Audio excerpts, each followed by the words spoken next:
So ayun, ito na yung bola natin ayusin. So matagal na itong bola sa akin, siguro mga 5 years na ata. So ito try natin yung kita natin sa video. Okay, pero ang gagawin muna natin is pahangin na natin para makita nyo na may mga butas talaga siya. So pahangin na muna natin siya.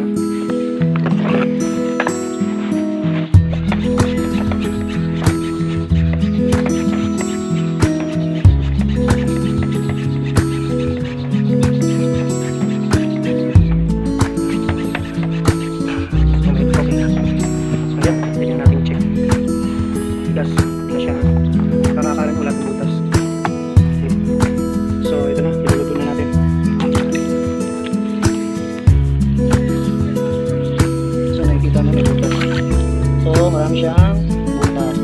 So yan, yung mga pumula yan ng butas niya. So ayusin natin yan. Lagayin natin yun sa video. Okay. Hi guys, so ayun. Ito na yung project natin na ayusin yung bola. According sa ating nakita sa video. So i-prepare lang natin yung mga kailangan natin based na sa video. Okay. So ito, bumili tayo na rugby. Then syringe na 10 ml. So yan, ito. Then, syempre, itlog. So, ito yung magpapabala sa akin ng itlog. So, ayun, may itlog na tayo. So, ang kukunin lang natin dito is yung white part. Ha? So, yun lang daw kasi yung kukunin. Hindi nakasali yung yellow part. So, sige.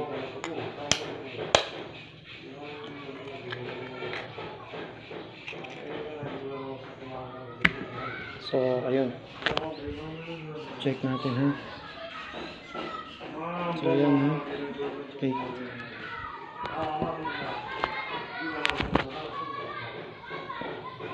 So, ang next natin is kukunin natin yung syringe. So, ito yun. Ito yung gagamitin natin sa pag-inject dun sa bola natin. Okay? Ano yan siya. So ayan, may needle na siya, ha. So ang gagawin lang natin, tatanggalin lang natin yung needle. Ayan, para makahigop siya ng itlog. So ito, ayan.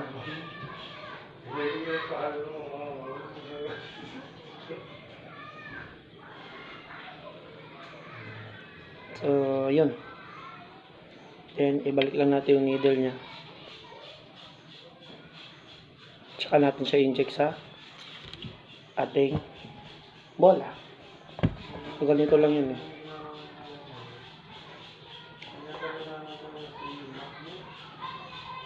So, ganyan. So, daan-daan daw siyang i-press.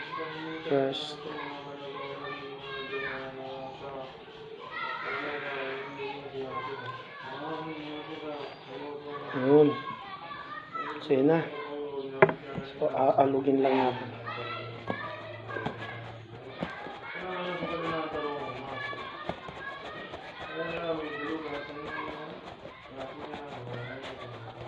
So, kasi dun sa video, isang beses lang yan nilagyan. So, ako, bala ko dagdagan. So, dadagdagan natin kahit konti lang.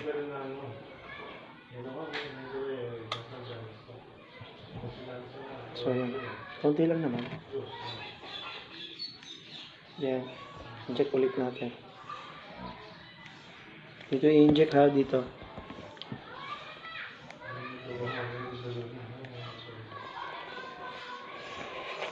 Okay. So, yan. After nitong itlog, so, next naman is yung rugby. So, doon naman tayo kukuha para i-inject dito. So, parang yun yung magiging bara niya. Okay. So, ito na yung bola natin. Nilagyan natin ng itlog. Yung white part nito. So, parang wala na siyang singaw. Kahit yun pa lang yung nalagyan natin. Pero, gagamitin pa rin natin to rugby.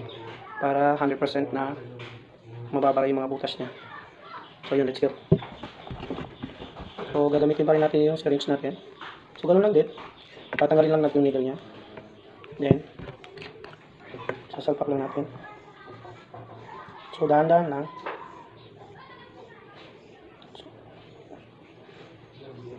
So, yun. Mga yan. So, yun, hinidad.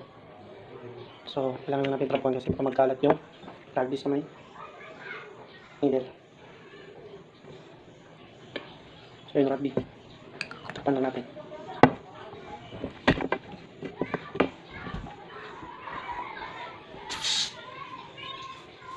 So, kailangan natin pasunawin ha. Yan, pasunawin na natin.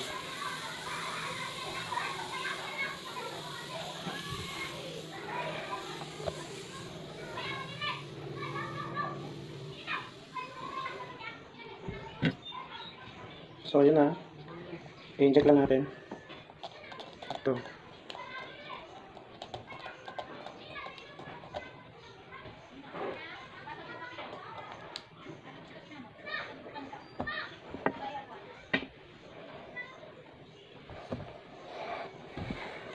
Dahan-dahan lang.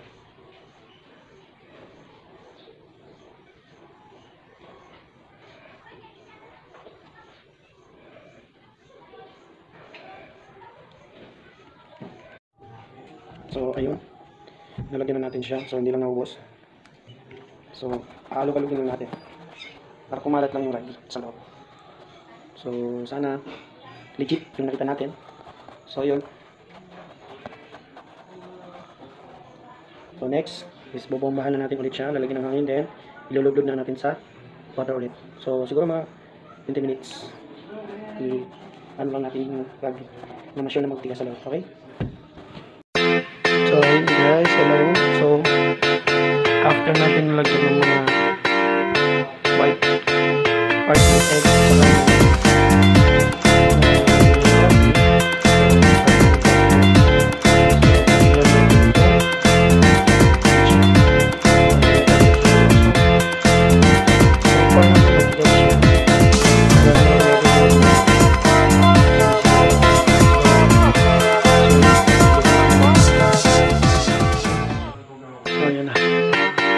prepare na ako dito ng butter para paglulutuin natin. So, try natin.